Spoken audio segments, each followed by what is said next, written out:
संपूर्ण रामायण कथा। बालकांड। राम का जन्म।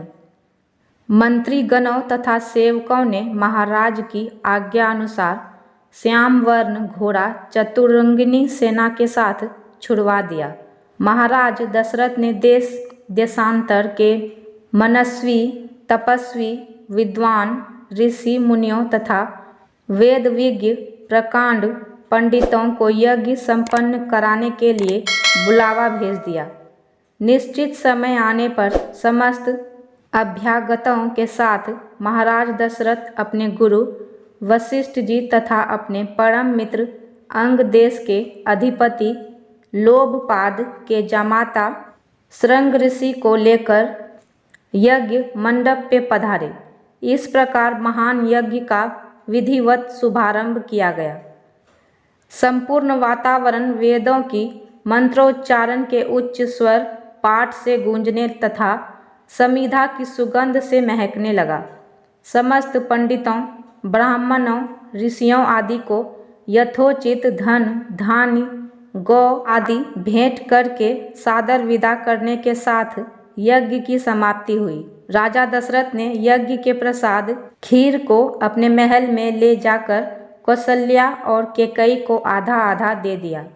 फिर कौशल्या ने अपने हिस्से से आधी खीर और कैकेयी ने अपने हिस्से से आधी खीर सुमंत्रा को खिला दिया।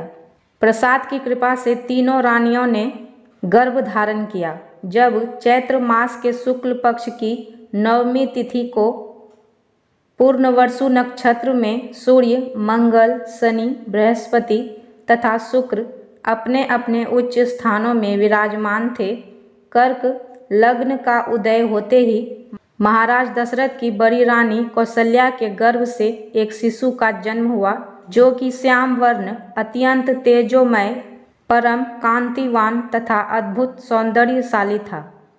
उस शिशु को देखने वाले ठगे से रह जाते थे।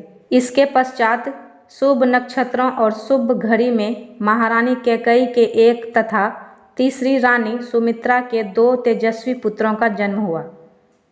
संपूर्ण राज्य में आनंद मनाया जाने लगा। महाराज के 4 पुत्रों के जन्म उल्लास में गंधर्व गान करने लगे और अप्सराएं नृत्य करने लगी। देवता अपने विमानों में बैठकर पुष्प वर्षा करने लगे। महाराज ने अनुमुक्त हस्त से राजद्वार पर आए हुए भाट चारण तथा आशीर्वाद देने वाले ब्राह्मणों और याचकों को दान दक्षिणा दी।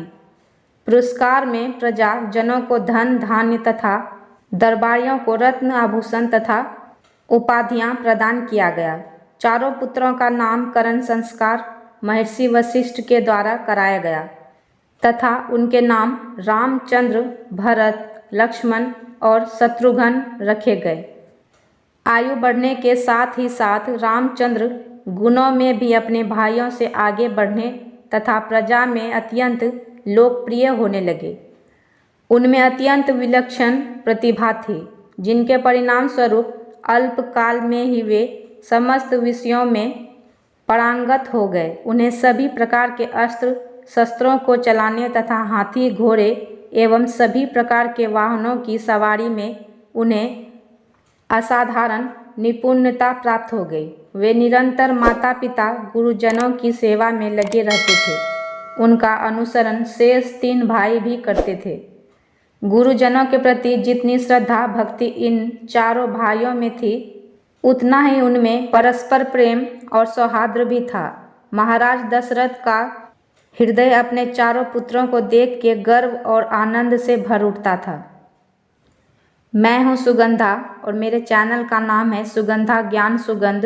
अगर आपको संपूर्ण रामायण कथा सुनना हो तो मेरे वीडियो को लाइक करें, कमेंट करें और मेरे चैनल को सब्सक्राइब करना ना भूलें। धन्यवाद।